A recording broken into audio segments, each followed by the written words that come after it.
The day Karen bit into that ghost pepper was a day etched forever in my memory. Her face, usually so composed and full of self-importance, contorted into a mask of pure horror. Her perfectly coiffed blonde hair seemed to frizz with the shock, and her eyes, normally narrowed in judgment, bulged like a startled frog's. A guttural yelp, more animalistic than human, tore from her throat as she clutched at her mouth, dancing a frantic jig right there in front of my meticulously tended raised garden beds. Watching her, a twisted sense of satisfaction bloomed in my chest, warm and potent like the summer sun. This was it. This was the moment Karma had been waiting for, a fiery, deserved retribution for every single tomato, every crisp lettuce leaf, every sweet bell pepper she had pilfered from my harvest. But what would happen next? Would she collapse? Would she call the HOA? Or would this be the final, fiery straw that broke the camel's back in our ongoing, absurd neighborhood drama? The air crackled with unspoken consequences, and I held my breath, a silent witness to the unfolding chaos. Life in the Grandview Estates HOA had always been a delicate dance of unspoken rules and passive-aggressive lawn care. When my partner, Alex, and I first moved into our charming little house with its surprisingly spacious backyard, we thought we had found our slice of suburban paradise. The streets were clean, the houses well-maintained, and the community pool shimmered invitingly on hot days. We envisioned evenings spent grilling, mornings with coffee on the porch, and the simple joy of growing our own food. My passion for gardening quickly took root, transforming a neglected patch of grass into a vibrant tapestry of green and red and yellow.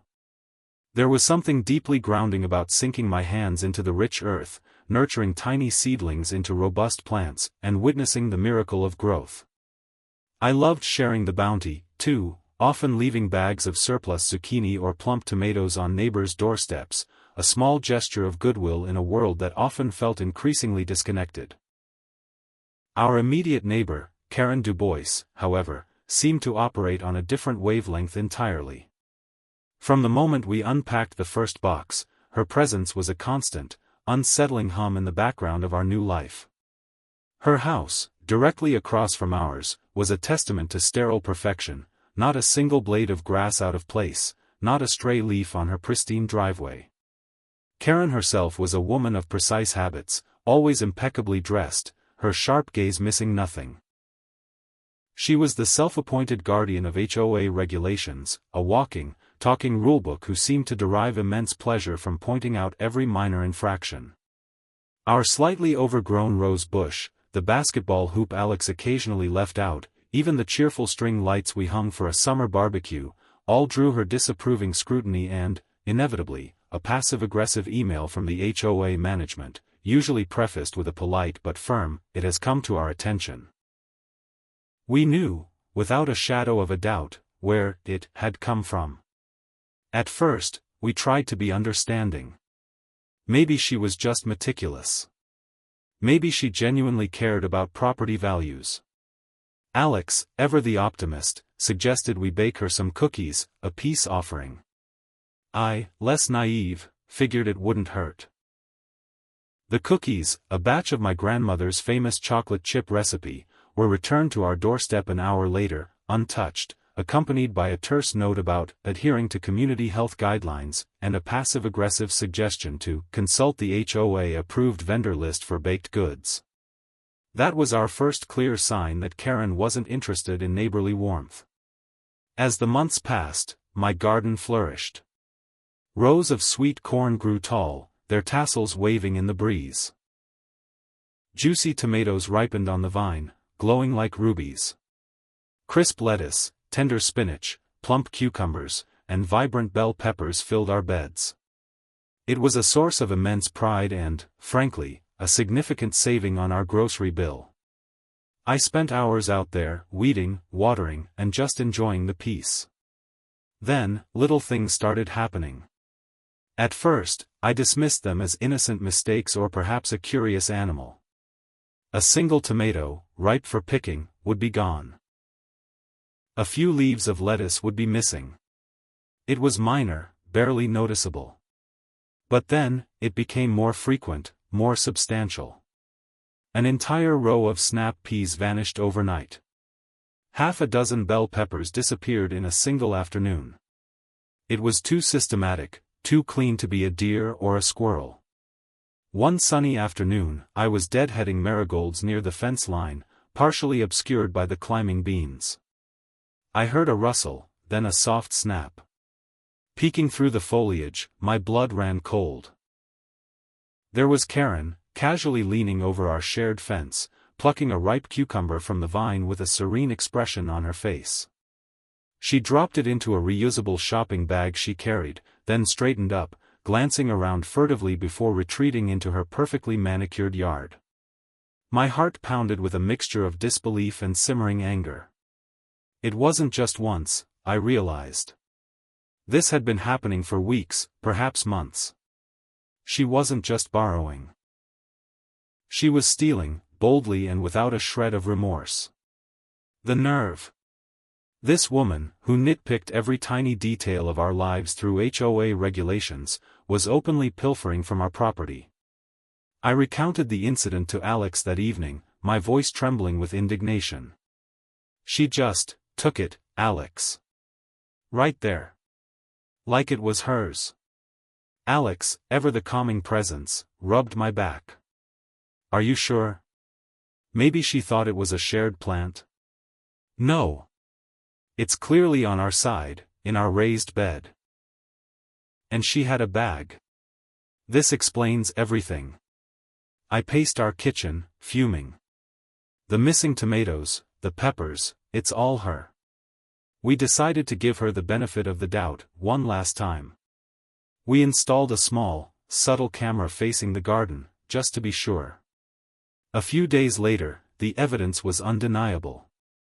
Clear as day, Karen was caught on video, reaching over the fence, carefully selecting ripe produce, and placing it into her bag. The footage was irrefutable. My initial anger solidified into a quiet determination. This wasn't just about a few missing vegetables anymore. This was about respect, about boundaries, and about a blatant disregard for other people's property. We tried the polite approach first. Alex, armed with his usual charm and a printout of our property lines from the county records, went over to speak with her. He explained, calmly and kindly, that we'd noticed some of our produce going missing and asked if she might have accidentally taken it, thinking it was part of her own garden. Karen listened, her face a mask of polite indifference, occasionally nodding. When Alex finished, she offered a tight-lipped smile. "Oh, darling," she purred, her voice dripping with false sweetness. "You know, the squirrels here are simply dreadful. Absolutely dreadful. They'll take anything. Perhaps you should consider a higher fence? Or one of those rather unsightly bird nets." She then launched into a detailed explanation of the HOA's specific regulations regarding fence height and material, completely deflecting the actual issue. Alex returned, defeated. "She didn't even acknowledge it," he sighed, running a hand through his hair. "Just talked about squirrels and fences." That was the turning point. Politeness had failed. Direct confrontation, even a gentle one, had been brushed aside. A cold fury settled in me. I wasn't going to let her get away with it. I wasn't going to let her continue to steal from us, to mock us with her feigned ignorance and HOA rule spouting. My garden was my sanctuary, my labor of love, and she was defiling it. It was then, as I stared at the remaining bell peppers on the vine, a mischievous, yet undeniably brilliant, idea began to form in my mind. An idea that involved a certain notoriously hot variety of chili. An idea that promised a karmic retribution as fiery as the peppers themselves. I knew exactly what I needed to plant. And I knew exactly where I would plant it. The plan began to take shape, a silent, spicy revolution brewing in the heart of Grandview Estates. The stage was set for a truly memorable harvest. The silent, spicy revolution began in earnest. My first stop was the local nursery, not for my usual heirloom tomato seeds, but for something far more potent. I sought out the most innocent-looking, yet utterly devastating, chili pepper variety I could find, the ghost pepper. Its scientific name, Jolokia, sounded almost mystical, but its reputation as one of the hottest peppers in the world was legendary. The nursery attendant, a kind older woman named Peggy with dirt perpetually under her fingernails, raised an eyebrow when I asked for them. "Planning on making some serious chili, dearie?" she chuckled, handing me a packet of seeds. I just smiled mysteriously. "Something like that, Peggy. Something very serious." Back home, I meticulously prepared a new section of my garden. It was a strategic location, right along the fence line Karen frequently leaned over. I envisioned her, unknowingly reaching for what she thought was another sweet bell pepper, only to be met with an inferno. The soil was amended with rich compost, and the tiny seeds were carefully placed, each one a tiny promise of fiery retribution. Alex, initially hesitant about my elaborate plan, eventually succumbed to my determination. "Are you sure about this?" he'd ask, watching me tend to the burgeoning seedlings with almost scientific precision. "It feels a bit extreme." "She leaves me no choice, Alex," I'd reply, my voice firm. "She won't listen, she won't acknowledge, and she keeps stealing. This is about boundaries. This is about showing her that actions have consequences, even if those consequences come in the form of a very, very hot pepper." He knew I was right. We had exhausted all other avenues. Kindness, polite requests, even evidence, nothing had swayed Karen. So, a new kind of strategy was needed. As the ghost pepper plants grew, they looked deceptively harmless. Small, unassuming green peppers began to emerge, slowly ripening to a vibrant red. They blended in perfectly with the other pepper plants, indistinguishable to the untrained eye. This was crucial. I needed them to appear as just another part of my abundant harvest, a tempting treat for a repeat offender. I continued to leave other, less volatile vegetables within easy reach along the fence, lulling Karen into a false sense of security. I watched from my kitchen window, sometimes peeking through the blinds, as she continued her routine. A quick glance over her shoulder, a casual reach, a stealthy pluck, and then a quick retreat. Each time, a little piece of my resolve hardened. Each time, I imagined the fire that awaited her. One sweltering afternoon, just as the sun began its descent, painting the sky in hues of orange and purple, I noticed something amiss. The small, wooden birdhouse that hung from our oak tree, a gift from Alex's niece, was missing. It wasn't expensive, but it held sentimental value, and it provided a welcome home for a family of wrens. I searched the entire yard, hoping it had just fallen, but there was no trace. My stomach tightened with a familiar dread. Could it be Karen again? It seemed absurd, even for her. What would she want with a birdhouse? But then, I remembered her pristine, bird-free yard, her constant complaints about avian noise pollution. A cold knot formed in my gut. This wasn't just about vegetables anymore. This was a direct, personal affront. Later that evening, after the sun had fully set and a gentle breeze rustled through the leaves, I heard a faint, rhythmic tapping coming from Karen's yard. It was too dark to see clearly, but the sound was insistent. Curiosity, and a fresh surge of indignation, compelled me to creep to the edge of our fence. Peering through a gap in the overgrown privet hedge, I saw a shadowy figure. It was Karen, undeniably, and she was hammering something. As my eyes adjusted to the dim light, I could make out the unmistakable silhouette of the birdhouse, now nailed to a tree in her backyard. My birdhouse.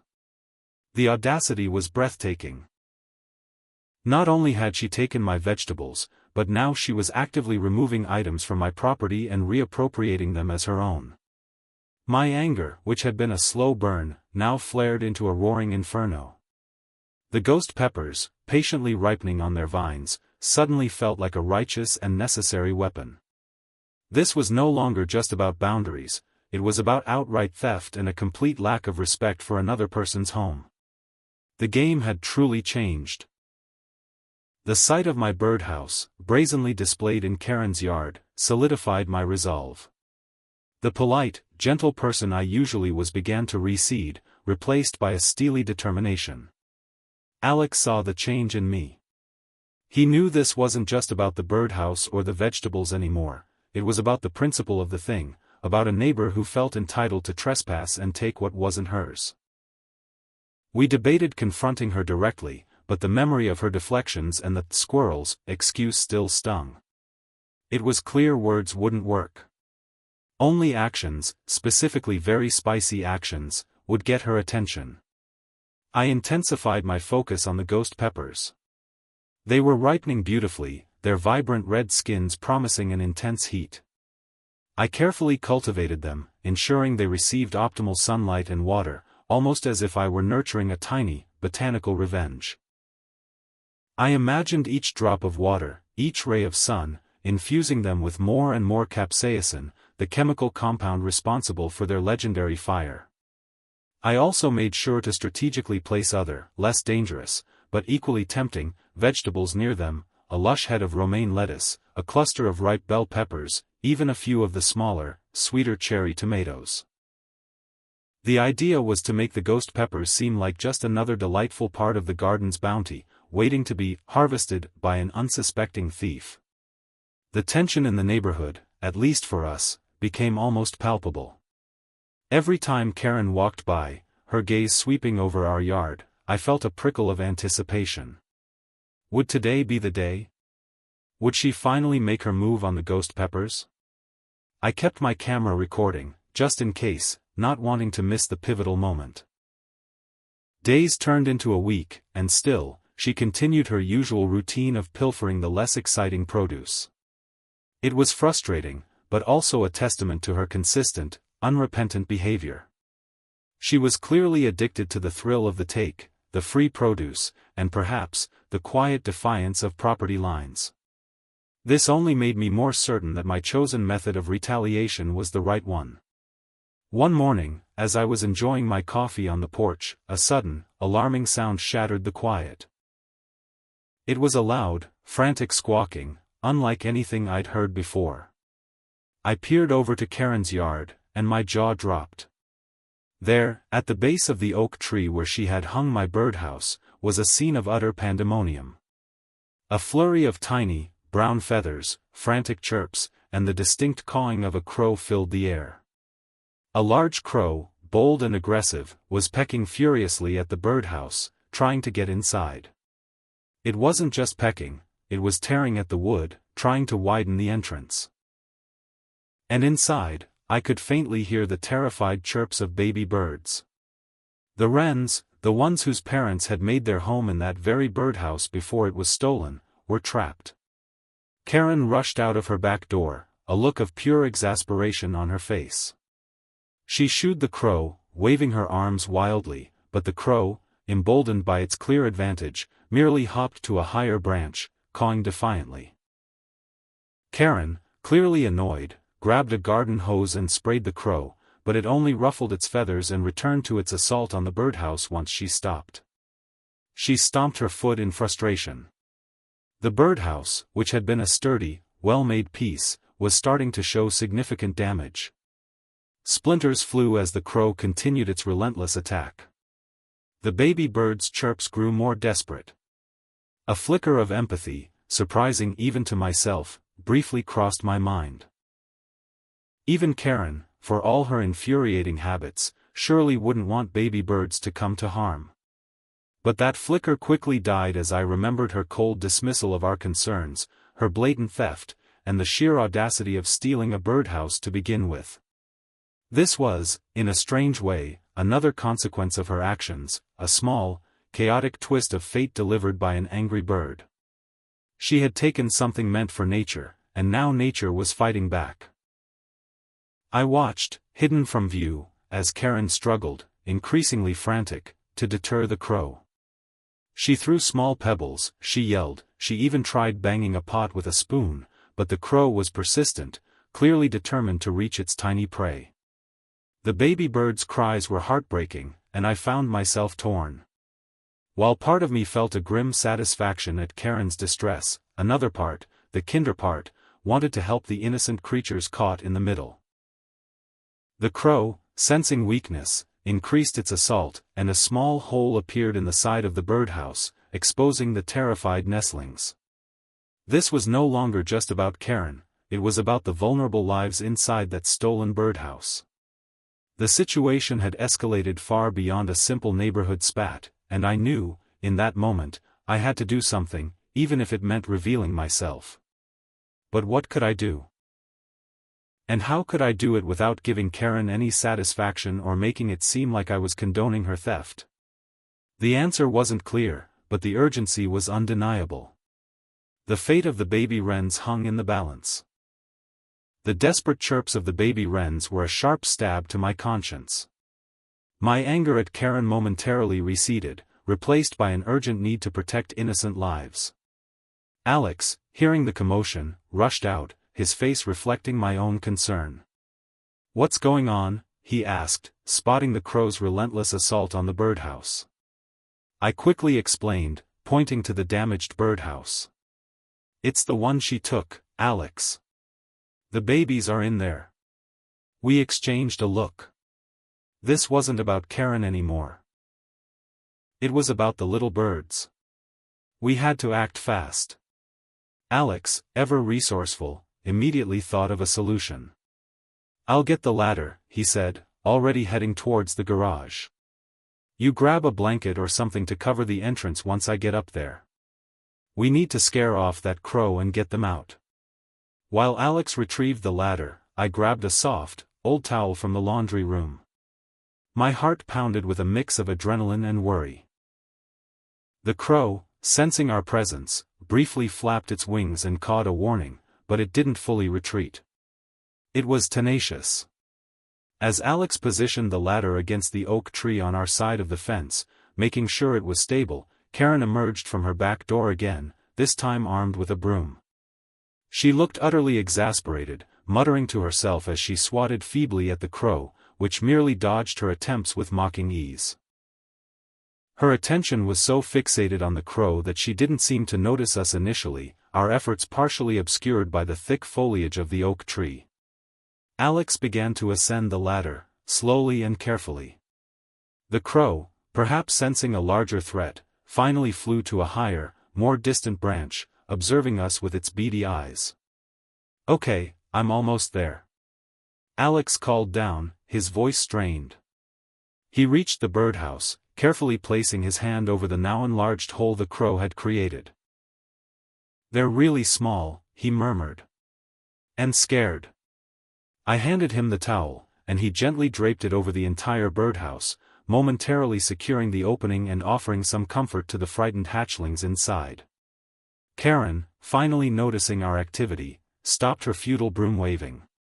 Her eyes narrowed as she saw Alex on the ladder, his hand near her tree, my birdhouse. "What in the world do you think you're doing?" she shrieked, her voice shrill with indignation. "You are trespassing. This is my property. I will call the HOA." Alex, still focused on the birdhouse, calmly replied, "Your birdhouse has baby birds in it, Karen, and a crow was trying to get them. We're just trying to help them." "Help them?" she scoffed, a sneer twisting her lips. "They're just birds. And that is my birdhouse. You have no right to touch anything on my property." Her callous words ignited a fresh spark of anger within me. "No right?" I retorted, stepping out from behind the tree. "That's my birdhouse, Karen. The one you stole from my yard. And those are living creatures. Have you no empathy at all?" For a moment, she was stunned into silence, caught off guard by my direct accusation. Her face flushed a deep red. "Stole? How dare you? I merely relocated it. It was an eyesore over there." "An eyesore that was home to a family of wrens," Alex added, carefully untying the birdhouse from the tree branch. "And now they're terrified because of this." He gently brought the birdhouse down, cradling it in his arms. The tiny chirps were still audible, a faint, desperate sound. Karen, seeing her prized possession, however ill-gotten, being removed from her tree, lunged towards the fence. "Give that back." "That's mine now," she demanded, her voice rising to a furious crescendo.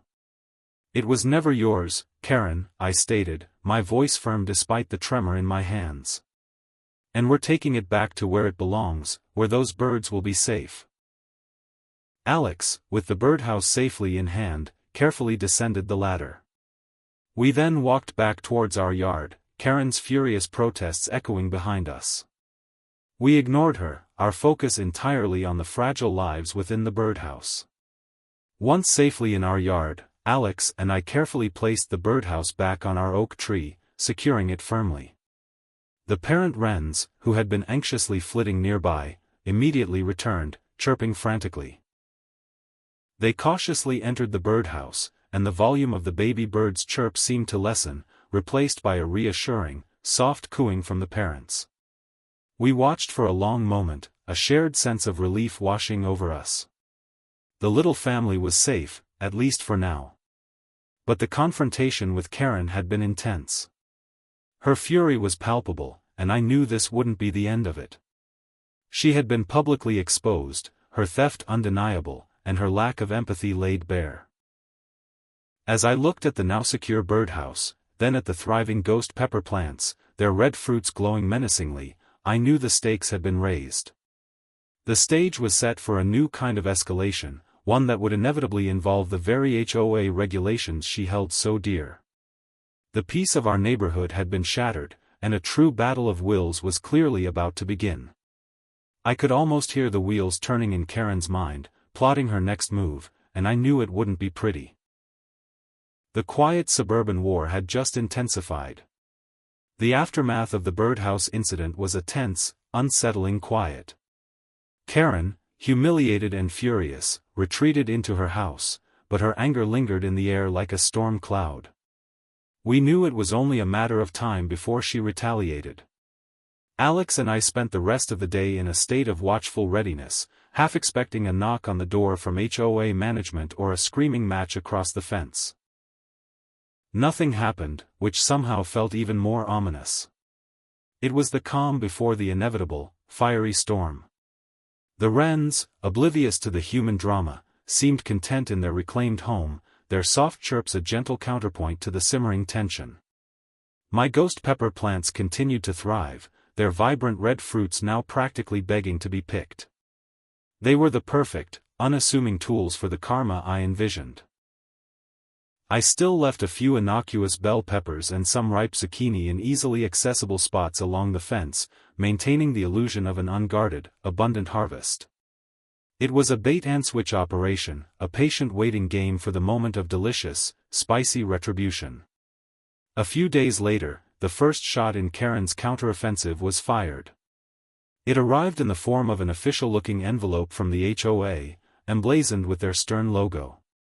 My heart sank as I opened it. Inside was a formal notice, citing us for no less than 5 separate violations of community guidelines. The list was absurd: unapproved exterior lighting, my beloved string lights, which had been up for months without issue, non-compliant vegetation height, my perfectly healthy and well-maintained rose bush, unauthorized structural addition, the birdhouse, now back in my yard, apparently needed HOA approval to exist.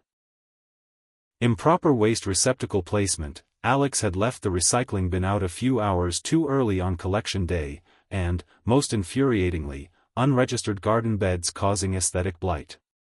Aesthetic blight.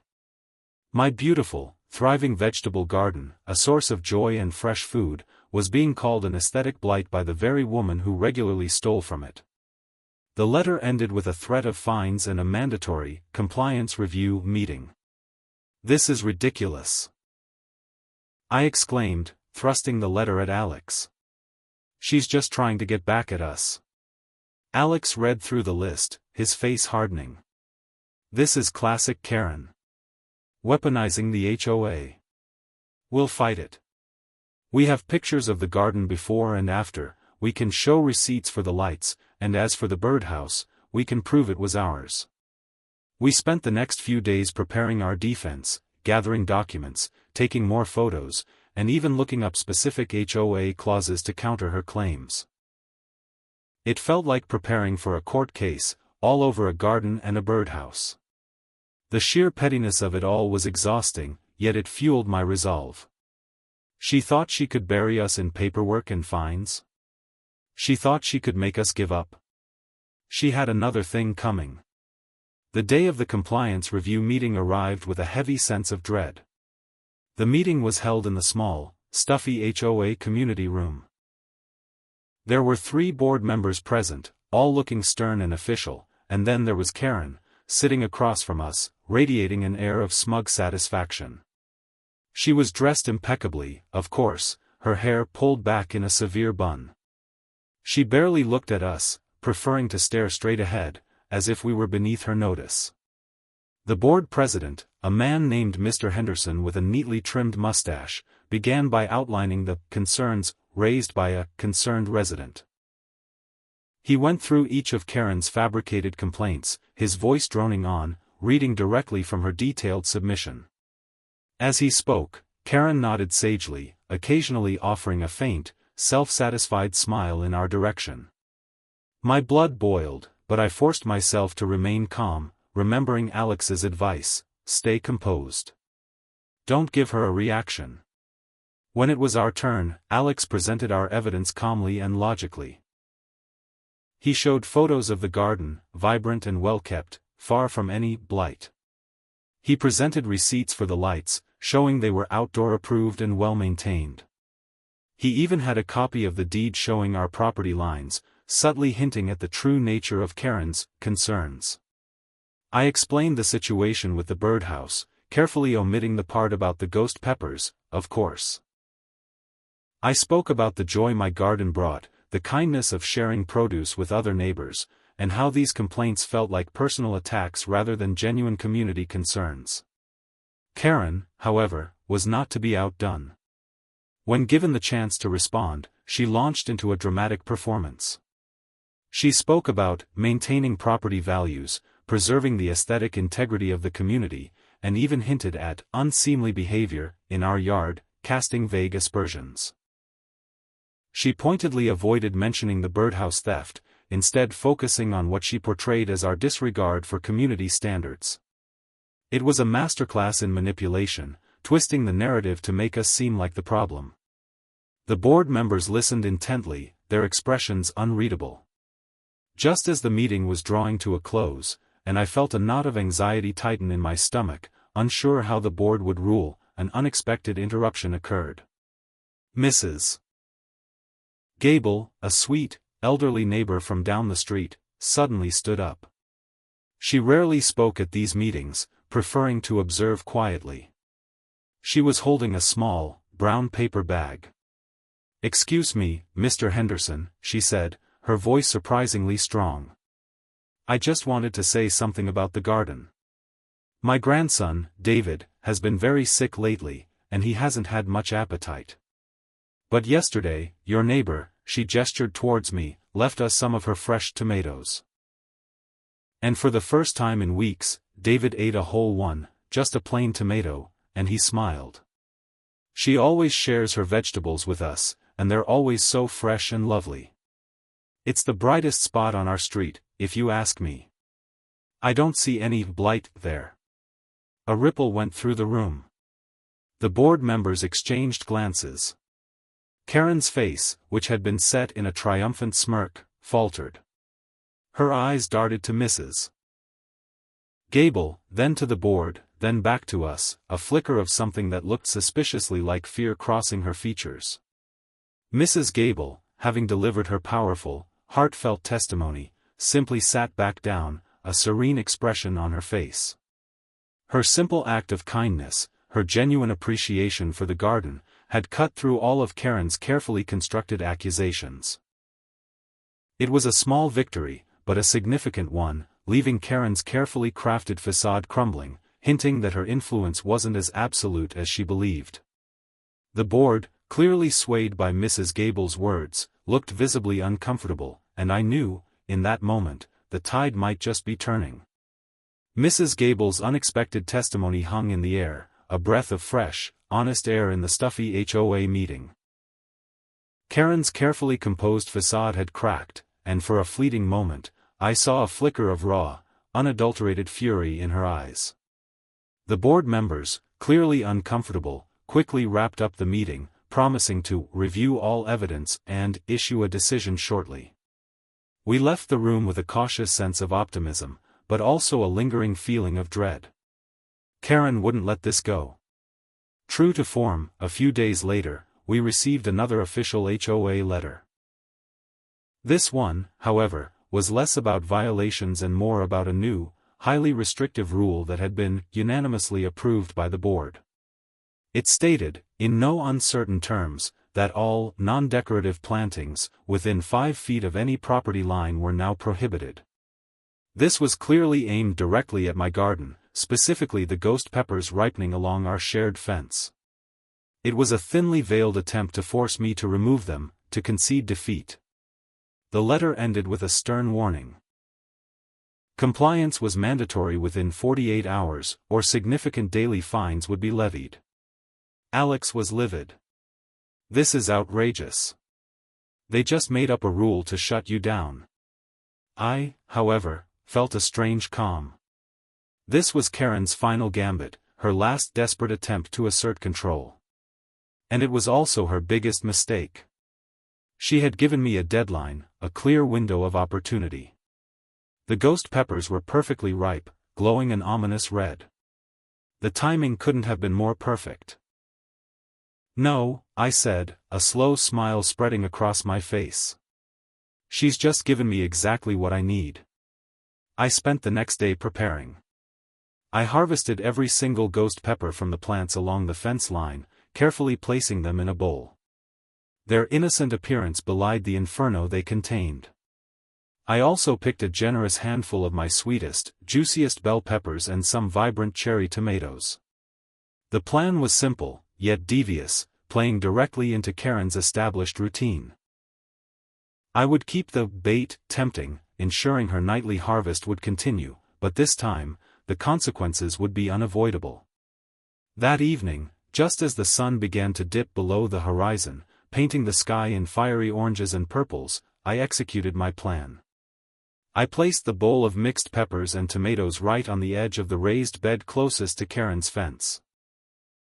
The vibrant red ghost peppers nestled innocently among the larger, sweeter bell peppers, virtually indistinguishable to a casual glance in the fading light. It was an irresistible trap, a tempting array of fresh produce just waiting for Karen to claim it as her own. I then retreated indoors, pulling back the blinds just enough to observe, my heart thumping with anticipation. Alex sat beside me, equally tense, his hand resting on my arm in silent support. It wasn't long before her predictable shadow appeared. Karen, true to form, crept out of her back door, her reusable shopping bag in hand. She looked around, her eyes darting left and right, making sure no one was watching. Her gaze fell upon the bowl of peppers and tomatoes, and I could almost see her eyes light up. She moved swiftly, confidently, reaching over the fence. She didn't hesitate, clearly believing she had found another easy score. Her hand dipped into the bowl, and I held my breath. She pulled out a handful, her fingers brushing against the smooth, innocent skin of a ghost pepper. Without a second glance, she dropped them into her bag, along with a few bell peppers and tomatoes, then swiftly retreated back into her house. Alex and I exchanged a look. She got them, he whispered, a mix of awe and trepidation in his voice. The wait was agonizing. We sat in silence, listening, watching the windows of Karen's house.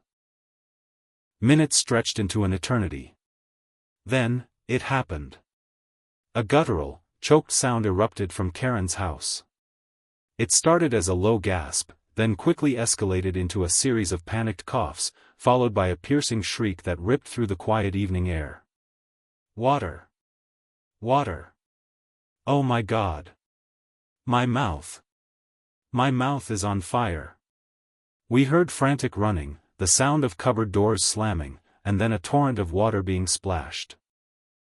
Another shriek, even louder this time, filled with pure, unadulterated agony. "It burns! It burns! What is this?" A window in her kitchen, which had always been meticulously closed, suddenly flew open, and a stream of water, clearly from a hose, shot out, splashing onto her pristine lawn. Karen's silhouette was visible, frantically spraying water into her own mouth, her movements jerky and uncoordinated. Her usual composure was utterly shattered. Then, a new sound emerged. The distinct wail of a police siren, faint at first, then growing louder, closer. Alex and I looked at each other, bewildered. Had she called the police on herself? Was the pepper so intense she thought she was dying? The siren grew deafeningly loud, pulling up right in front of Karen's house. 2 police cruisers, lights flashing, screeched to a halt. 2 officers, a tall, calm-looking man named Officer Miller and a younger, more energetic woman, Officer Ramirez, quickly exited their vehicles. They exchanged a puzzled glance, clearly not expecting to find a woman hosing down her own face in her front yard, still shrieking about fire. "Ma'am? Is everything all right?" Officer Miller called out, approaching cautiously. Karen, still sputtering and gasping, pointed a trembling finger towards our garden, her eyes wide with a mixture of pain and accusation. "Them. They poisoned me. It's the garden. The peppers. They're like acid." Officer Ramirez, her face a mixture of concern and growing amusement, looked at her bewildered partner. "Poisoned, ma'am? Can you elaborate?" Karen, finally managing a few coherent words between gasps, explained, albeit wildly, that she had been sampling the neighbor's garden, and they had clearly laced their peppers with something excruciatingly painful. She gestured wildly towards our house, confirming everything we needed to hear. Officer Miller, trying to maintain a straight face, walked over to our fence, looking at my healthy pepper plants. He picked up one of the innocent-looking ghost peppers that had fallen from the bowl. "Ma'am," he said, holding it up, "this looks like a chili pepper. A very hot one, perhaps, but not poison." Karen's face crumpled. But it burned. It was a trick. They knew I take things." She had inadvertently confessed. Officer Ramirez, no longer able to contain her amusement, let out a small snort. "So, you admit you were taking produce from their garden, ma'am?" she asked, pulling out a notepad. Karen instantly clamped her mouth shut, her eyes darting nervously. Her face, still red from the pepper, now paled with realization. She had just admitted to theft in front of 2 police officers. Officer Miller, a seasoned veteran, sighed and turned his attention to Karen. "Ma'am, taking items from someone else's property, even vegetables, is still theft. And planting extremely hot peppers on your own property is not illegal." He then looked directly at me through the fence. "Is this accurate, ma'am? Were you having issues with things being taken from your garden?" I stepped forward, my voice calm and steady. "Yes, officer. 4 months. We tried talking to her, showing her property lines, even installed a camera. We just wanted it to stop." I chose my words carefully, not mentioning the birdhouse yet, letting her own confession hang in the air. Karen, defeated and still clearly in agony from the pepper, slumped against her doorframe. The grand, self-important HOA Karen was gone, replaced